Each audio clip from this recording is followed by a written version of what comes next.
Hello friends, welcome to my YouTube channel. So আজি আমি মোৰ মাতৃমুখ দৰ্শন নামৰ পাঠটিৰ কবি পৰিচয়ৰ পৰা অতি লাগতিয়াল প্ৰশ্নোত্তৰসমূহ আলোচনা কৰিম। So ভিডিঅ'টোৰ শেষলৈকে থাকিবলৈ অনুৰোধ জনোৱা হ'ল। So বন্ধুসকল, সময় নষ্ট নকৰি ভিডিঅ'টো আৰম্ভ কৰোঁ হওক।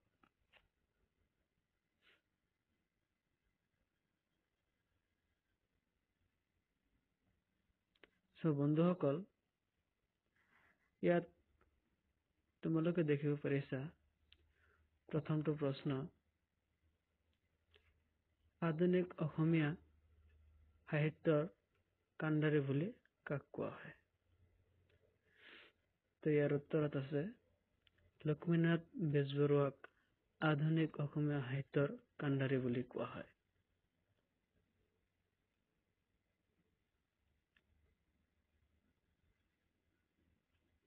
2 নম্বৰ প্ৰশ্নটো হৈছে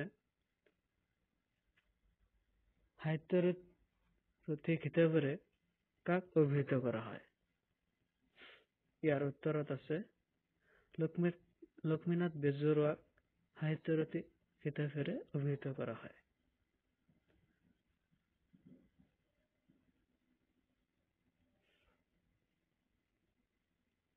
লক্ষ্মীনাথ বেজবৰুৱাৰ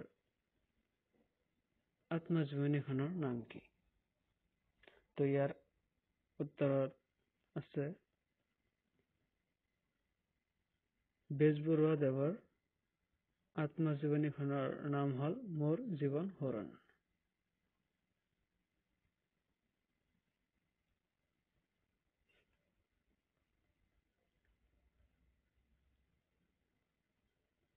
So বন্ধুসকল,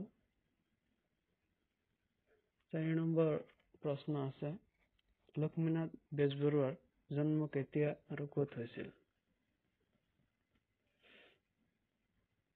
ইয়াৰ উত্তৰত আছে লক্ষ্মীনাথ বেজবৰুৱাৰ জন্ম হৈছিল 1864 চনত নগাঁও জিলাৰ হাতগুৰিত।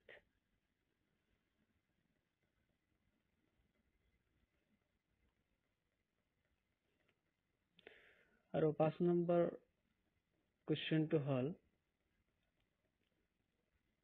লক্ষ্মীনাথ বেজবৰুৱাই ক'ৰ পৰা BA পাছ কৰিছিল? তো ইয়াৰ উত্তৰত আছে কলকাতাৰ জেনেৰেল এছেম্বলি ইনষ্টিটিউচনৰ পৰা বেজবৰুৱাদেৱে BA পাছ কৰিছিল।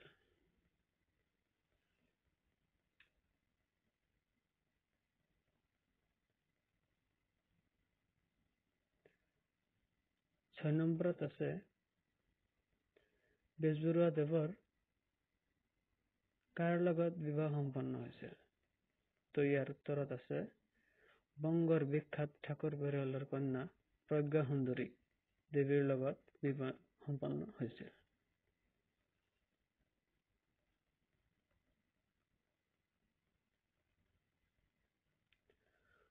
7 নম্বৰ কুৱেশ্যনটো আছে অসমীয়া চুটি গল্পৰ জনক কোন? তো ইয়াৰ উত্তৰত আছে লক্ষ্মীনাথ বেজবৰুৱা।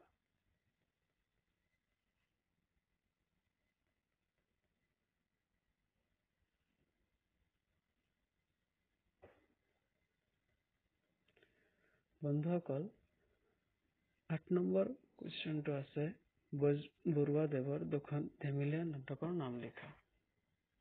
তো প্ৰথমটো হৈছে নোমল আৰু দ্বিতীয়টো হৈছে শিখৰপতি আৰু নিখৰপতি।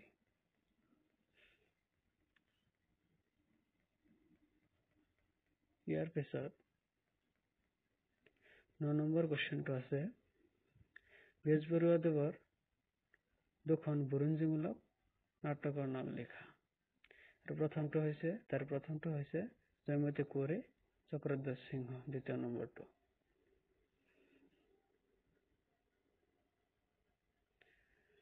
দহ নম্বৰ কুৱেশ্যনটো আছে বেজবৰুৱাদেৱৰ উপন্যাস এখনৰ নাম লিখা। আৰু ইয়াৰ উত্তৰত আছে পদুম কুঁৱৰী।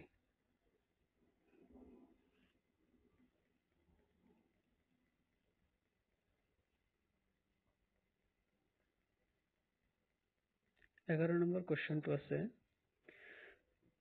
বেজবৰুৱাদেৱৰ কবিতা এখনৰ নাম লিখা বা নাম কি? ইয়াৰ উত্তৰত আছে কদমকলি।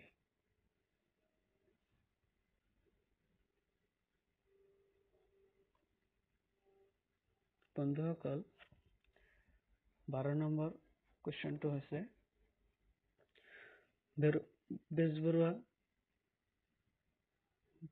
বেজবৰুৱাদেৱৰ দুখন চুটি গল্পৰ নাম লিখা। তাৰে উত্তৰত আছে জোনবেৰী আৰু সুৰভি।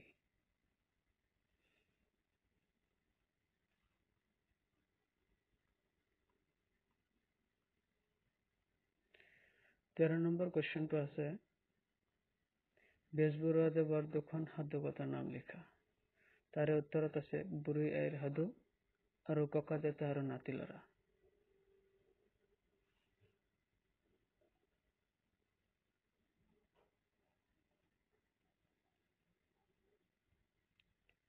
14 নম্বৰ কুৱেশ্যনটো আছে বেজবৰুৱাদেৱৰ দুখন হাস্য ভংগ ৰচনাৰ নাম লিখা আৰু তাৰে উত্তৰত আছে কৃপাবৰ বৰুৱাৰ উভতনি, বৰবৰুৱাৰ ভাৱৰ বুৰবুৰণি।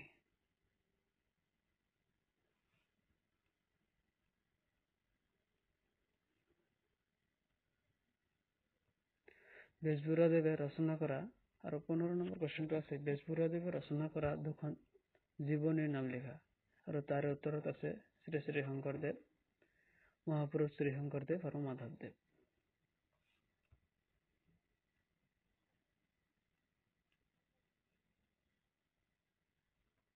বেজবৰুৱাদেৱৰ দুখন তত্ত্বমূলক গ্ৰন্থৰ নাম লিখা। 16 নম্বৰ কুৱেশ্যনটো ইয়াৰ উত্তৰত আছে তত্ত্বকথা, শ্ৰীকৃষ্ণ কথা।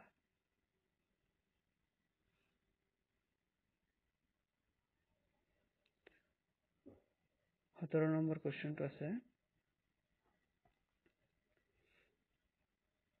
বেজবৰুৱাদেৱে ৰচনা কৰা সম্পাদনা কৰা আলোচনীখনৰ নাম কি?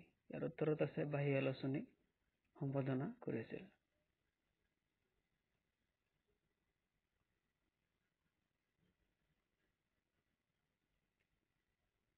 18 নম্বৰ কুৱেশ্যনটো হ'ল বেজবৰুৱাদেৱে কিমান চনত গুৱাহাটীত অনুষ্ঠিত হোৱা সাহিত্য সভাৰ অধিৱেশনত সভাপতিত্ব কৰিছিল?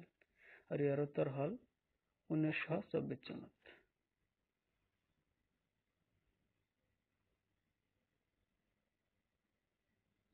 আৰু অন্তিমখন প্ৰশ্ন হৈছে মোৰ মাতৃমুখ দৰ্শন পাঠটো ক'ৰ পৰা তুলি দিয়া হৈছে? পাঠটো ডক্টৰ নগেন শইকীয়া সম্পাদিত বেজবৰুৱা ৰচনাৱলী প্ৰথম খণ্ডৰ পৰা তুলি দিয়া হৈছে।